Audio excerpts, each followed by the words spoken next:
Good afternoon, everyone. Today is 15th day of September, being Monday, 2025.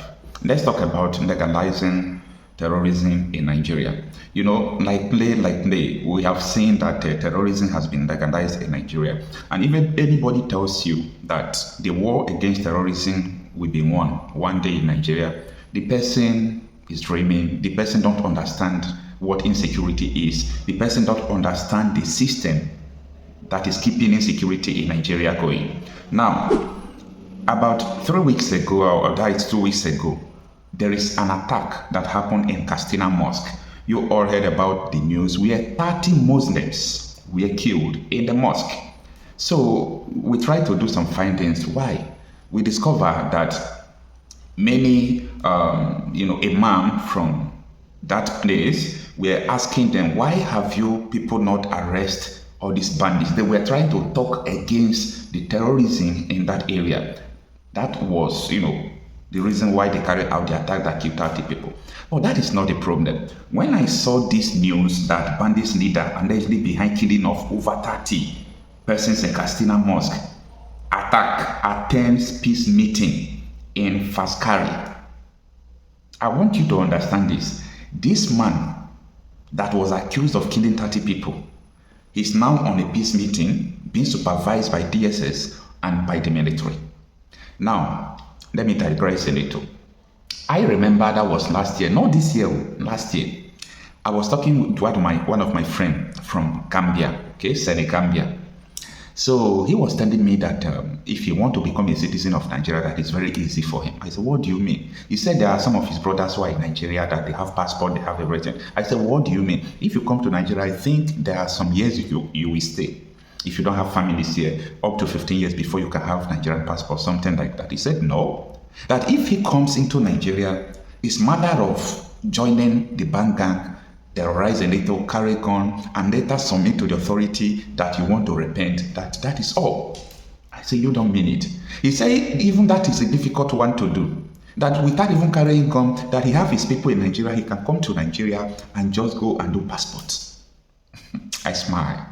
You see, if you come out to say the truth on the social media, or you just want to see the reality out of issue, you will see some persons will come out to attack you. They will attack you for no reason. And they will tell you, keep quiet. When Buhari was president, when this one was president. We are talking about now. We are not talking about before. Do you understand? So, Nigeria have successfully legalized terrorism in Nigeria. And how were they able to legalize it without noise? It was by the virtue of these people they imported from Sahel. They imported thousands and millions of terrorists to destabilize the election in 2014-2015. They have agreed that they did that not once, not twice on the internet space. They come out, they post about it. You understand? So, because of that, they can't just wake up and tell them to leave. You are going to explain how they came. You have put yourself in a very difficult situation. So because of that, they now allow terrorists to operate in a safe haven. Because these people they brought, they did not give them house. They only give them guns. So these people don't have choice to be terrorizing. The legalization of terrorism in Nigeria. That is what will permanently destroy this country. The DSS knows about this. The army knows about this. The DIA know about this. The NIA knows about this. They know. They know about this. By the way, Kunle Olawumi, a 1-hour interview on Channels Television, Kunle Olawumi was the head of military intelligence in Nigeria. Like if it is in America, the head of FBI intelligence or CIA, the head of CIA comes to the national television to say, DSS knows the people killing you. When I was overseeing DSS intelligence, I asked for the file. They brought the file. I saw everything they know. But the presidency did not give them order to do anything. Is this the type of country you people want to build? Where people are being killed and people who are killing you are being, pampered. There is a marriage between the politicians, some politicians and these terrorists. And this marriage can never be divorced. And to the masses, there is a symbiotic relationship between the politicians and the masses. And it is in a perverse manner. The politicians will come to the masses, the money that belongs to the masses, they will note it, they will use it to sponsor terrorism, they will use it to tie, fake roles, fake projects that will not last, and they will come back to the people will put a red rock for them to die. That is a symbiotic relationship in a perverse manner. What is our reporters even say itself? The article reads that barely days after allegedly mastermind of a deadly attack that left 32 worshippers dead at the Mantua Mosque in Mandon Fashe local government area, Kastina, bandits leader Babaro was seen on Sunday at peace meeting in Faskari, Kastina State. The meeting, organized to address escalating clashes between armed herders and farming communities, drew the participation of traditional rulers, community leaders, security representatives, and leaders of herder groups. A security expert, Zagazonda Makarma, disclosed on X that Babaro, who has long been on security watch list, attended the dialogue despite being accused of leading the gruesome assault on the Mantua Mosque and left dozens injured. Out of the article. Can someone still tell me why someone like Nnamdi Kanu is still in detention?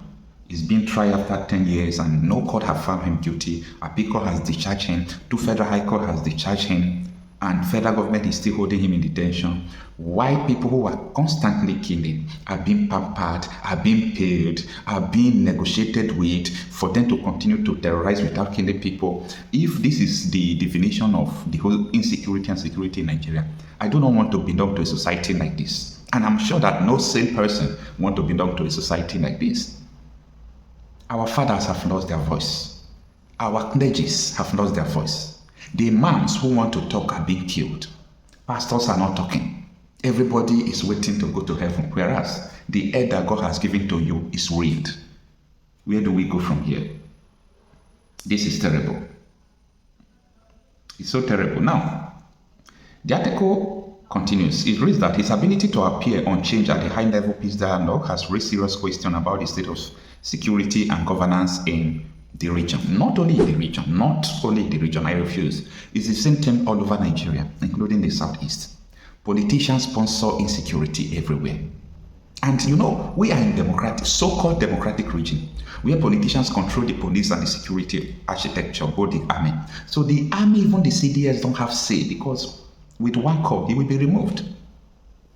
This is a terrible situation. The article continues that the peace meeting of this nature have become a recurring strategy in Kastina and other troubled states across Nigeria Northwest, where banditry and farmer herders conflict have led thousands dead and displaced countless families in recent years. While proponents of dialogue argue that the negotiation is essential to ending cycles of violence, critics say granting violent actors legitimacy without justice perpetuates impunity and weakens public trust. Anybody that is trusting the Nigerian security is trusting them at his own peril. T.Y. Danjuma said that the security operatives are colluding with the armed bandits to commit ethnic cleansing. Is it not the confirmation of it? That someone who murdered 30 people just last week in a mosque came to the peace meeting. Military and police are guiding him. The people must arise.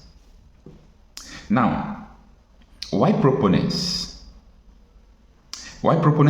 of dialogue argue that negotiation is essential to ending cycle of violence? Critics say granting violence actor legitimately without justice perpetuates impunity and weakens public trust. Okay, I read that.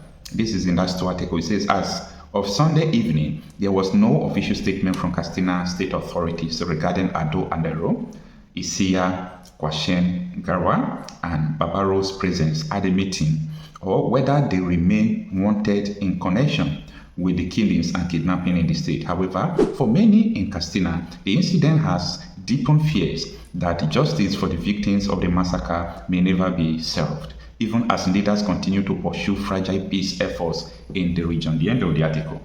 What do you think about this? For me, you can't kill whom you are sponsoring. You can't go using kinetic on whom you are sponsoring. Nigerian politicians know everything they are doing. So it is not for us to act. Forget about what the army DSS is going to tell you. I am telling you this. The DSS cannot come out to tell you that they don't know what is going on. According to Kundala Umi, The army cannot come out to tell you that they don't know what is going on. Anyway, it is what it is. With this, Nigeria can never be sustainable.